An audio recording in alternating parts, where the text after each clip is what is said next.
Izay ny amin'ny vovoio fananao fanambarana imbonana androany ny vondrona sy antoko politika miaraka amin'ny mpikambana amin'ny gouvernemanta sy solovavahoaka ary sénateur izay manohana ny fitondrana manohatra indrindra ny mitsangana ry malagasy ary manameloka ihany koa ny endrika fanakorontanana sy fiketrehana fanongana mpanjakana.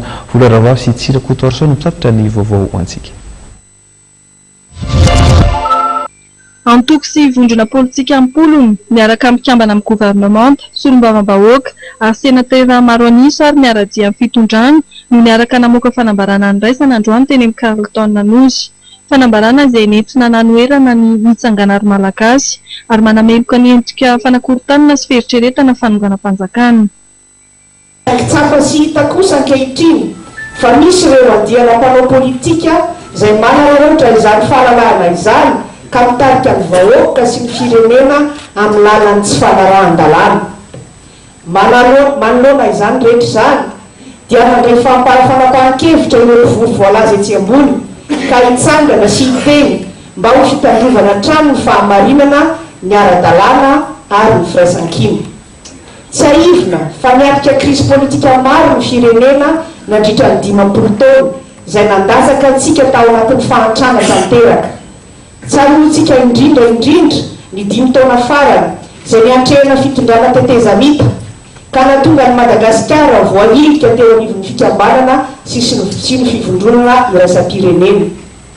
Nandà izany toe-javatra zany ny vahoaka malagasy ary nampiseho amin'izao tontolo izao ny fahamatorana ara-politika, ny fanapahan-keviny tsy misy tonika, ny ametraka filaminana ara-politika izay fototra ny fampivoarana ara-toekarena. 2 taona sy tapan'izay dia mifidy ara-demokratika izay ny filoham-pirenena sy ny solombavambahoaka ny malagasy. Torak'izay koa ny ben'ny tanàna manerana ny nosy sy ireo mpanolontsaina. Avy eo dia nofidiana ihany koa ny loholona.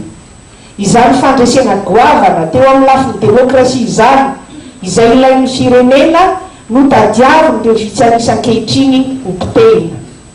Koa ireo parlementera sy mpitarika politika voatonona eo ambony dia voalohany manameloka tanteraka ny antso nataon'ireo mpitarika politika sasantsasany amin'ny vahoaka mba hitsangana ka handrodana ny fanjakana misy ankehitriny. Namafisina tamin'ny fanosony havana dina iraisana amin'ny fiarahan'ireo tohatoko sy vondrona politika maro anisa ireto. Dina iraisan'izy ireo ny fanohanana filoham-pirenena Hery Rajaonarimampianina ary fiaraha-miasa ho amin'ny fampandrosoana ny firenena. Ny HVM, ny antoko MPS, ny AVI, ny MFM, Leader Fanilo, ny Malagasy Miaramiainga, ny Mapara, ny Patram, ny APM izay samy ao anatin'ny androm-panjakana misy amin'izao fotoana izao no ao anatin'ity vondrona maro anisa ity.